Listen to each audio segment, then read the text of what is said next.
The First Lady and I are honored to welcome to the White House Prime Minister Netanyahu of Israel and Mrs. Netanyahu. Thank you so much. Thank you, Sarah.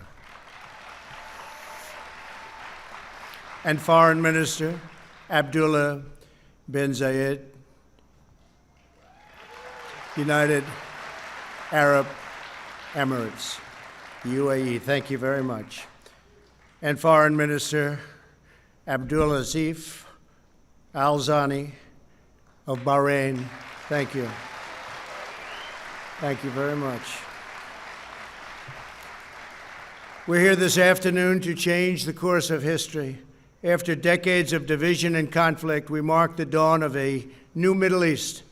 Thanks to the great courage of the leaders of these three countries, we take a major stride toward a future in which people of all faiths and backgrounds live together in peace and prosperity. In a few moments, these visionary leaders will sign the first two peace deals between Israel and the Arab state in more than a quarter century. In Israel's entire history, there have previously been only two such agreements. Now we have achieved two in a single month, and there are more to follow.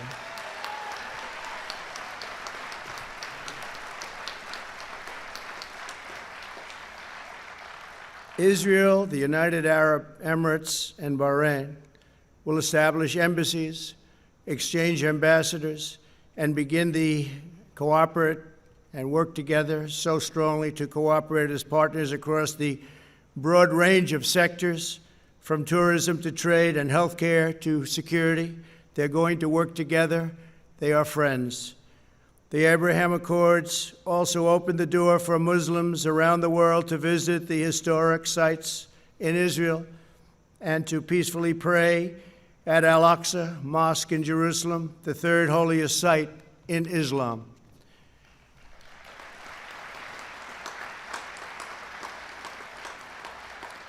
Together, these agreements will serve as the foundation for a comprehensive peace across the entire region, something which nobody thought was possible, certainly not in this day and age, maybe in many decades from now, but one founded on shared interests, mutual respect, and friendship.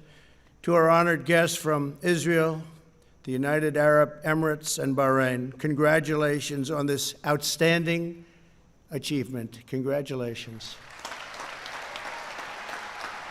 Fantastic.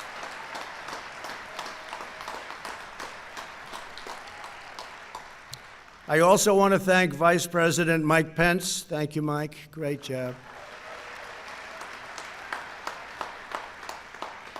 Secretary of State Mike Pompeo. Mike, thank you very much. National Security Advisor Robert O'Brien. Robert, thank you. Mr. Jared Kushner. Jared, thank you very much.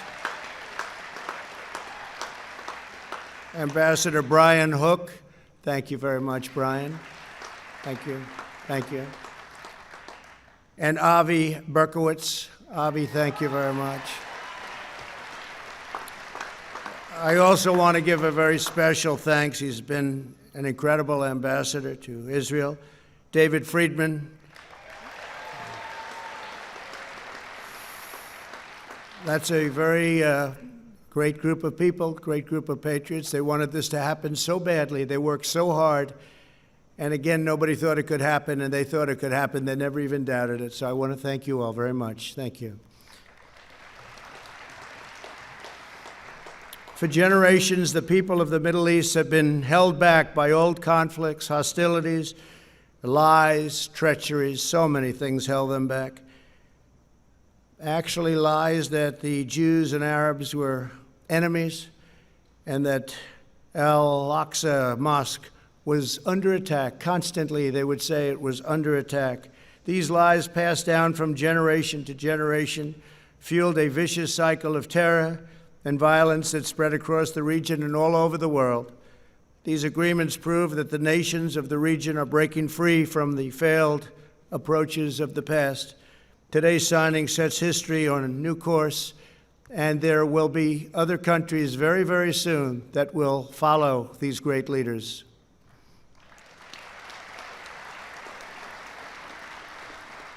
The people of the Middle East will no longer allow hatred of Israel to be fomented as an excuse for radicalism or extremism, so important. And they'll no longer allow the great destiny of their region to be denied. On my first foreign trip as president, I had the honor of addressing the leaders of more than 54 Arab and Muslim nations in Saudi Arabia. My message that day was very simple. I urged the nations of the Middle East to set aside their differences, unite against the common enemy of civilization, and work together toward the noble aims of security and prosperity. I offered America's friendship. I offered America's help. But I said clearly that the nations of the regions had to decide what kind of a future they wanted for their children and for their families and for their nation itself. No one could make that choice for them. They had to do that themselves. Today, the world sees that they're choosing cooperation over conflict, friendship over enmity, prosperity over poverty, and hope over despair. They are choosing a future in which Arabs and Israelis, Muslims, Jews, and Christians can live together, pray together, and dream together, side by side in harmony, community, and peace. Once again, let me congratulate the people of Israel, the people of the United Arab Emirates, and the people of the Kingdom of Bahrain.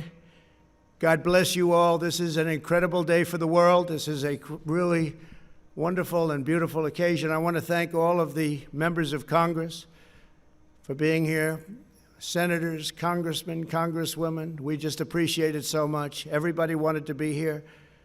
It's a very important day for the world. It's a very important day for peace.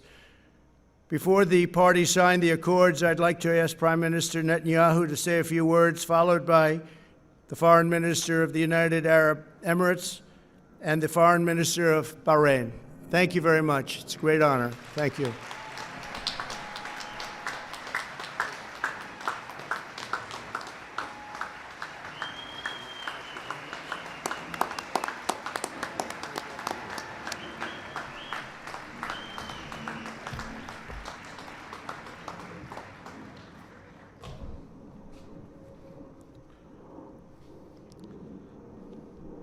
Our dear friend, President Trump, First Lady Melania Trump, thank you for hosting me, my wife Sarah, and our entire delegation on this historic day. I want to recognize Vice President Pence, Secretary Pompeo, National Security Advisor O'Brien, and other cabinet members, Jared Kushner, Avi Berkowitz, Ambassador Friedman, and other members of the President's able peace team, senators, members of Congress, Israeli Ambassador Ron Dermer, his Emirate and Bahraini counterparts, as well as all the dignitaries gathered here on this sunny day.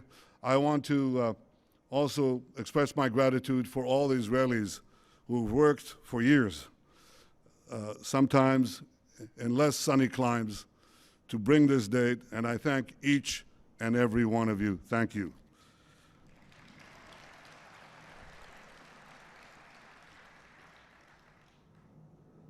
Ladies and gentlemen, Mr. President, this day is a pivot of history. It heralds a new dawn of peace. For thousands of years, the Jewish people have prayed for peace. For decades, the Jewish state has prayed for peace. And this is why today we're filled with such profound gratitude. I am grateful to you, President Trump, for your decisive leadership. You have unequivocally stood by Israel's side. You have boldly confronted the tyrants of Tehran. You've proposed a realistic vision for peace between Israel and the Palestinians. And you have successfully brokered the historic peace that we are signing today, a peace that has broad support in Israel, in America, in the Middle East, indeed in the entire world.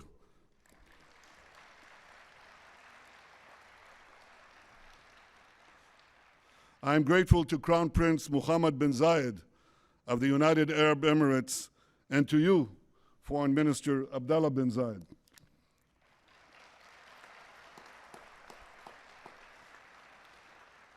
I thank you both for your wise leadership and for working with the United States and Israel to expand the circle of peace. I am grateful to King Hamad of Bahrain and to you, Foreign Minister Abdul Latif Al-Zayani, for joining us in bringing hope to all the children of Abraham.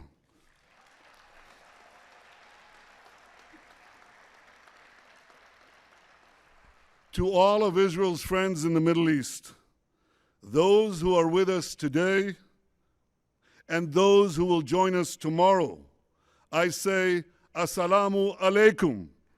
Peace unto thee. Shalom. And you have heard from the President that he is already lining up more and more countries. This is unimaginable a few years ago, but with resolve, determination, a fresh look at the way peace is done, this is being achieved. Thank you, Mr. President.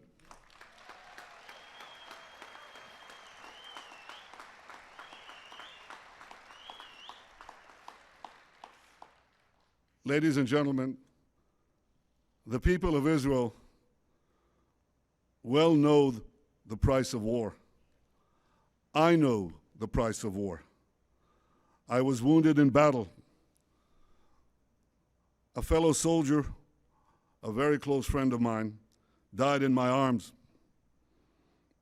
My brother Yoni lost his life while leading his soldiers to rescue hostages held by terrorists at Entebbe. My parents' grief over the loss of Yoni was unrelieved until their dying day.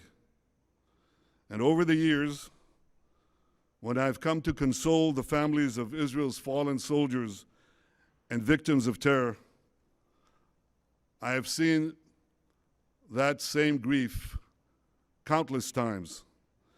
And this is why I am so deeply moved to be here today.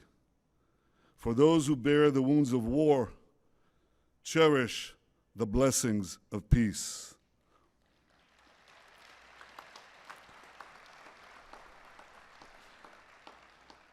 And the blessings of the peace we make today will be enormous.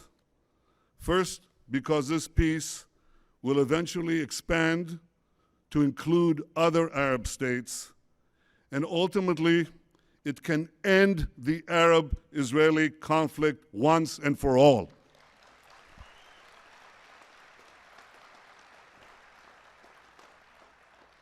Second, because the great economic benefits of our partnership will be felt throughout our region, and they will reach every one of our citizens. And third, because this is not only a peace between leaders, it's a peace between peoples. Israelis, Emiratis, and Bahrainis are already embracing one another. We are eager to invest in a future of partnership, prosperity, and peace. We've already begun to cooperate on combating Corona, and I'm sure that together we can find solutions to many of the problems that afflict our region and beyond. So despite the many challenges and hardships that we all face, despite all that, let us pause for a moment to appreciate this remarkable day. Let us rise above any political divide. Let us put all cynicism aside. Let us feel on this day the pulse of history. For long after the pandemic is gone, the peace we make today will endure. Ladies and gentlemen, I have devoted my life to securing Israel's place among the nations to ensure the future of the one and only Jewish state. To accomplish that goal, I worked to make Israel strong, very strong. For history has taught us that strength brings security, strength brings allies, and ultimately, and this is something President Trump has said again and again, ultimately, strength brings peace.